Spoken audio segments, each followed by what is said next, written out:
The owners of British Airways are being threatened with a challenge from Germany and France concerning legacy rules on ownership imposed by Brussels before Brexit. This challenge could potentially see the breakup of IAG, with some or all of British Airways having to be spun off from the group as a result. The International Airlines Group, or IAG, is a powerful force within the European aviation scene. However, BA's status as a cornerstone of the group is under threat, following indications from France and Germany that the airline's ongoing membership is contrary to pre-Brexit regulations set out by the EU. Due to Brexit's completion in January 2020, British Airways is no longer an EU carrier. IAG was formed in 2011 when BA and Iberia signed a merger agreement. In doing so, both airlines became wholly owned subsidiaries of IAG. The group has since expanded to include Aer Lingus and Vueling. It also owns the Level brand as well as the Avios rewards program. Analysts warned that IAG might be forced to make British Airways a truly independent company because EU rules dictate that any airline within the bloc must be quote-unquote owned and controlled by an EU-based company. Negotiations have failed to make any headway towards a resolution. The regulation regarding ownership and control remains at the centre of those talks. It's suspected by many that certain EU member states will be keen to see the rules reinstated to protect their own airlines. Andrew Lobenberg, aviation analyst at HSBC, spoke to The Telegraph saying, "National interests are ever present in the airline industry, which is often the home for mercantilist policymaking.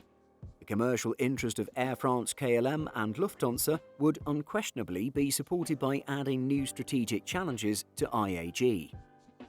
Meanwhile, airlines across the EU have formed their own opinions about the precise definition of quote-unquote owned and controlled. The most commonly held view amongst EU airlines is that this means more than 50% of the shareholders are based within the European Union.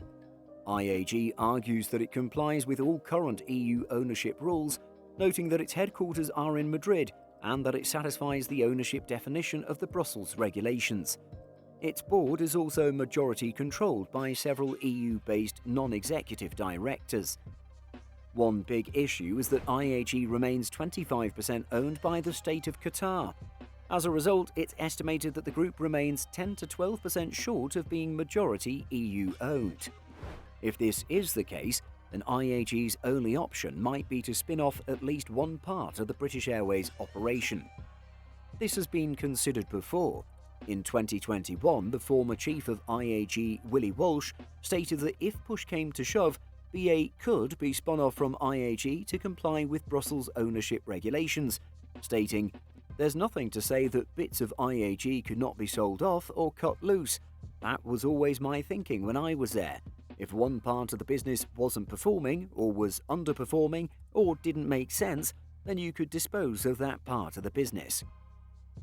Observing how this divisive situation plays out over the coming months will be interesting. Could it be that we see all of British Airways' long-haul and non-EU operations being taken over by a new offshoot of the carrier? Alternatively, will IAG's arguments to Brussels be compelling and persuasive enough to maintain the status quo? What do you think? Let us know by leaving a comment. In addition to our daily YouTube videos, Simple Flying publishes over 150 articles every week. If you're looking for the latest aviation news and insights, visit simpleflying.com.